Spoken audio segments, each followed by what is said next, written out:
Hello, जय Shri Krishna friend. नए दिन की नई शुरुआत में आपका स्वागत है। तो मेरे नए दिन की शुरुआत हो गई थी ब्रेकफास्ट से। आज ब्रेकफास्ट में कुछ नहीं बन रहा। क्योंकि थी पूड़ियाँ कल की, तो वो पूड़ियाँ ही मैंने तवे पर ऐसे करके सेक ली। ये सेकी हुई पूड़ियाँ गरम होके और इसमें नमक डाल के और चाय के साथ में इतना टेस्टी लगती है ना। मेरे लिए तो ब्रेकफास्ट लंच डिनर सब यही हो जाता है। तो बस ये पूड़ियाँ मेरी इस तरीके से सिक रही थी। और इसमें क्या होता है कि जैसे ऑयल होता है ना पूड़ियों में, वो भी निकल जाता है। और जो क्रंचीनेस पूड़ियों में आती है चाय के साथ में ना, एक एक बाइट बड़ी अच्छी लगती है। तो ये मेरी चाय भी बन गई थी और यहाँ मेरी पूड़ियाँ भी बन रही थी। तो मेरा ब्रेकफास्ट हो गया कंप्लीट। ब्रेकफास्ट होने के बाद आ गई मैं किचन में दोबारा से और चढ़ा दी कढ़ाई, डाल दिया ऑयल, कर लगा दिया तड़का। और तड़के में क्या बनना था आज? गोभी आलू गाजर मटर की सब्जी, सिंपल। तो लंच में बन रही थी गोभी आलू गाजर मटर की सब्जी और रोटियाँ। तो उसके लिए मैंने सब्जी भी कट कर ली, सब्जी में तड़का लगा दिया, एक साइड में आटा मढ़ दिया और यहाँ सब्जी भी डाल दी इसमें। गैस कर दी स्लो। अब प्लेट से ढक दूँगी नमक डाल के और इतनी देर में मेरी सब्जियाँ होंगी, इतनी देर में मेरी रोटियाँ सिक्के हो जाएंगी रेडी।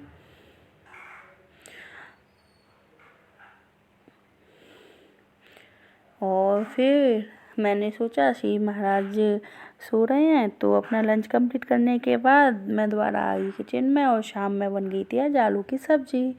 आलू की सब्ज़ी चढ़ा दी मैंने कुकर में। कटे में आलू, मतलब कटे में आलू सेंस आलू कटे हुए, ना कि उबले हुए, कटे हुए आलूओं की सब्ज़ी, मसूर की दाल और चावल आज डिनर में बनने वाला था। तो मैंने ये छिलके वाले जो आलू काट के रखे थे इनको अच्छे से धो लिया, कुकर में तड़का लगाया और आलू कटे हुए छोंक दिए कुकर में ही। और 2 से 3 सीटी ले लूँगी और इतनी टेस्टी सब्ज़ी बन के तैयार होगी ना, चावलों के साथ में बड़ी अच्छी लगेगी। और सब्ज़ी जब तक सीटी आ रही है तब तक मैंने मसूर की दाल भिगो दी, क्योंकि मसूर की दाल क्या होता है कि जितनी देर भीगे ना उतनी अच्छी रहती है। फिर जब मेरी सब्ज़ी बन के हो गई रेडी, तो ये भीगी हुई मसूर जो थी मैंने इसको भी कुकर में डाल दिया होने के लिए। अब जब तक ये मसूर की दाल हो रही है तो मैंने एक साइड में चावल भी भिगो दिए थे। तो भिगो दिए चावल और साथ में फिर मैं इस मसूर की दाल को कर रही हूँ कुकर में ट्रांसफ़र। और इसमें डाल दूँगी पानी और नमक और हल्दी अपना ये डाल के मैं रख दूँगी कुकर को गैस पर चढ़ाने के लिए। और ले लूँगी 5 से 6 सीटियाँ। इस दाल में क्या है 5 से सीटियाँ लो और किसी की भी ज़रूरत नहीं पड़ती कि आप टमाटर का तड़का लगाओ या एल्सेक्ट्रा ये वो कुछ नहीं। बस चावलों के साथ में सिंपल सादा दाल और आलू की सब्ज़ी का जो आनंद है ना, वो किसी और चीज़ में नहीं है।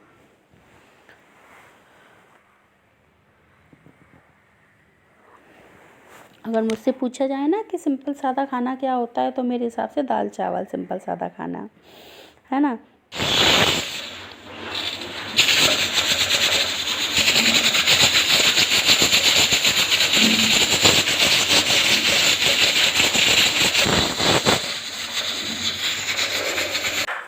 तो कुकर में आ गई सीटी, कुकर हो गया ठंडा। जब सीटी हो निकल गई तो मैंने कुकर खोल के देखा तो हमारी दाल बहुत अच्छे से पक चुकी थी। ये देखिए, मैं क्या करूँगी, दाल को भी देख लूँगी कि दाल हुई है कि नहीं हुई है। तो हाथ से मैं दाल देख रही थी हुई है कि नहीं।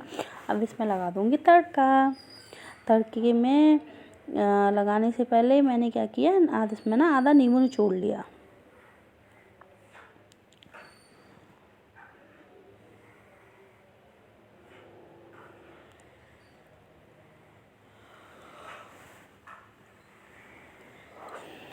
नींबू निचोड़ने के बाद कर दिया पैन, कर दी गैस ऑन और उसमें डाल दूँगी घी, देसी घी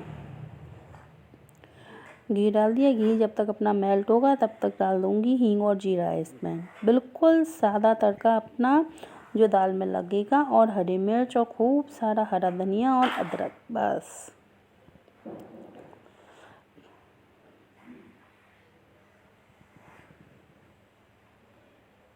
पता है पहले ना अरहर की दाल अच्छी लगती थी, अब पता नहीं क्या हो गया, अरहर की दाल खाने से ना थोड़ी सी एसिडिटी सी बन जाती है। तो फिर पहले तो अरहर की दाल के साथ में चावल ऐसे अच्छे लगते थे, बट अब क्या है, अब अरहर की दाल ना बहुत कम बनती है, इसलिए चावलों के साथ खाने वाली दाल फिर मुझे मसूर की दाल सबसे ज़्यादा बेटर लगती है। तो मैंने ये लगा दिया तड़का अपना सिंपल, और डाल दिया था इसमें सूखा धनिया भी, और मेरी दाल हो गई थी रेडी। ये देखिए, बस इसमें हरा धनिया और हरी मिर्च डालनी थी, जो मैं अब इसमें भी डाल रही हूँ, और फिर कर दूँगी कि दाल को किसी और बर्तन में ट्रांसफ़र, क्योंकि मुझे ये कुकर चाहिए होगा चावलों के लिए, क्योंकि मुझे चावल भी छौंकने हैं। तो मेरे चावल तो एक साइड में मैंने भिगो के रखे थे, अब जो चावल भिगो के रखे हैं उनका जो पानी था वो मैंने पौधों में डालने के लिए रख दिया, क्योंकि अब तो हो गई थी रात, है ना, शाम के टाइम में पौधों में पानी डालते नहीं है। तो मैं क्या करूँगी, इन जो पानी था इस पानी को ना मैं नेक्स्ट डे मॉर्निंग में पौधों में डाल दूँगी। तो मैंने चावलों का पानी निकाल लिया था, और चावल अपने अच्छे से धो के एक और साइड में रख लिए।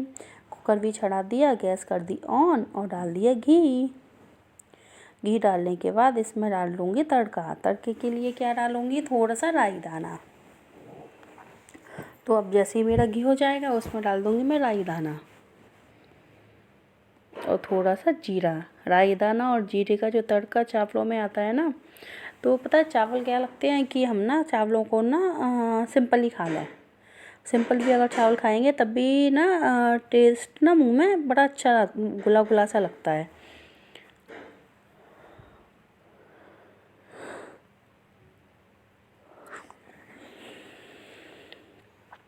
तो मेरा क्या था, तड़का हो गया रेडी।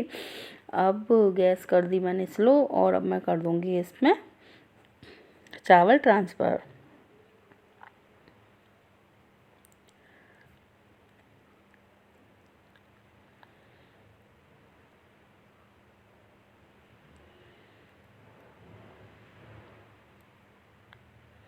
ऐसा नहीं है कि मेरे पास और कुकर नहीं है या और बर्तन नहीं है, लेकिन मेरी किचन ना छोटी है, तो मैंने ना लिमिटेड ही बर्तन निकाल रखे हैं। अब मैं ये मेजरमेंट दिखा रही हूँ आपको, जितने मैंने चावल लिए हैं ना उससे डबल ही मुझे पानी लेना है। मैंने लिए थे, हमेशा कभी भी आप चावल बनाओ तो हमेशा आपको डबल पानी लेना है। मैं हमेशा रेशियो ये आपको बताती हूँ, पुलाव में या चावल में। चावल हम सिंपल बनाते हैं तो हमको डबल पानी लेना होता है, पुलाव बनाते हैं तो हमें 2.5 गुना पानी लेना होता है। जैसे कि चावल लिए हमने 2 कटोरी, तो पानी लेंगे 4 कटोरी।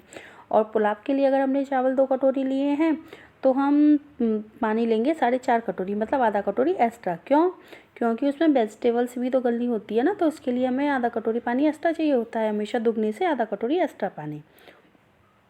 अब मैंने जितने चावल लिए थे उतना उसमें डबल पानी डाल दिया, थोड़ा सा डाल दिया नमक, और लगा ली एक सीटी। देखिए मेरे चावल बनके हो गए थे रेडी। मैं हाथ से देख रही हूँ कि हुए हैं कि नहीं, देखिए। और मेरी लग गई थी यहाँ पर प्लेट, साथ में आलू की सब्जी प्लस मसूर की दाल और ये चावल।